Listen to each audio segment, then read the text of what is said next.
Hi folks, Colin here again, back for another vinyl review on a Monday evening. Thanks to everybody who watched and gave me feedback on the first episode that we did last week. We were reviewing Please Please Me by the Beatles. I got some interesting feedback from Ben Hewlett, my harmonica teacher, who said to me he was enjoying the video but he kept shouting at the screen, "Play the effing record."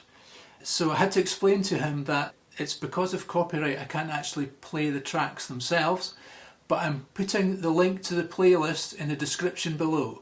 So you'll be able to listen to this one to your heart's content. So enjoy them, Ben. I hope you enjoy them. Anyway, tonight we're going to look at Johnny Burnette and the Rock and Roll Trio.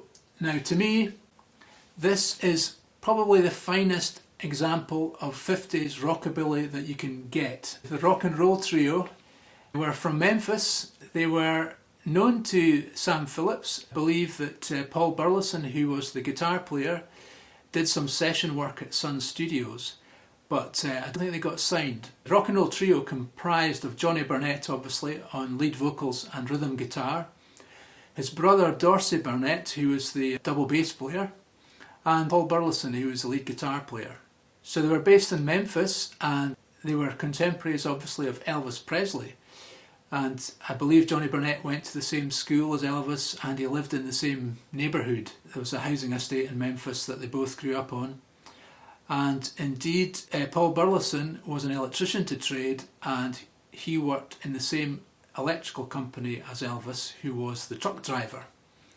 So they knew each other, and they were on speaking terms, I believe. But unfortunately, the Johnny Burnette Trio didn't get signed to Sun Records. So they travelled about 1,100 miles north to New York, and they took part in the Ted Mack Amateur Hour talent competition, which they went on to win 3 times, and on the back of that they got signed by Coral Records, and they went on to make this fantastic album. Now this album was recorded in over 3 sessions. The first session started in New York, but they couldn't get the sound they were looking for. It was just a bit too clean, and I think New York records from that time are a bit like that. I mean, I quite like them, but they have a distinctive character, and I think you can hear that on some of the early Dylan albums for Columbia Records. It's a very kind of pristine sound, and obviously rock and roll is meant to be played a little bit more dirty, shall we say.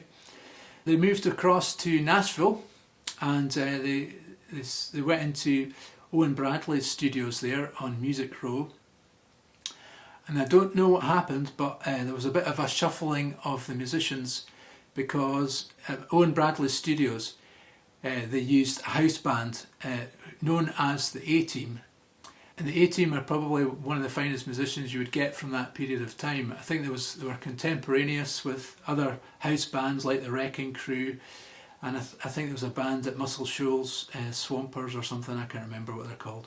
Anyway, all these musicians were so tight because the workload that they had was really, really intense. So poor Paul Burlison was relegated to rhythm guitar on most of the tracks on this album, and Dorsey Burnette, I think, didn't even get to play bass, unfortunately. For most of the tracks, Grady Martin was the lead guitar player. Now Grady Martin is probably the finest, one of the finest rockabilly guitarists you'll hear. Just an incredibly versatile sort of guitar player, and I'll put some links to the A Team and Grady Martin in the description below. There's a fair amount of innovation on the album. One thing particularly, if you listen to tracks like Honey Hush and The Train Kept a Rollin', it's the first example I think I've heard where you've got this sort of octave sort of style where they're playing the top E and the bottom E at the same time, and it gives you a kind of a really aggressive sort of sound.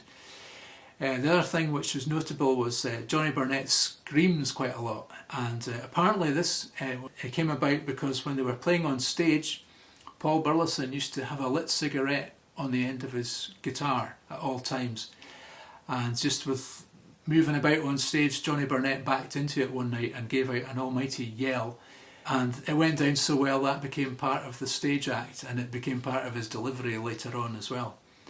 So track listing is absolutely amazing. We've got on here Honey Hush, Lonesome Train, Sweet Love on My Mind, Rockabilly Boogie, Lonesome Tears in My Eyes, All By Myself, The Train Kept a Rollin', I Just Found Out, Your Baby Blue Eyes, Change of Love, I Love You So, Drinking Wine Spody Odie.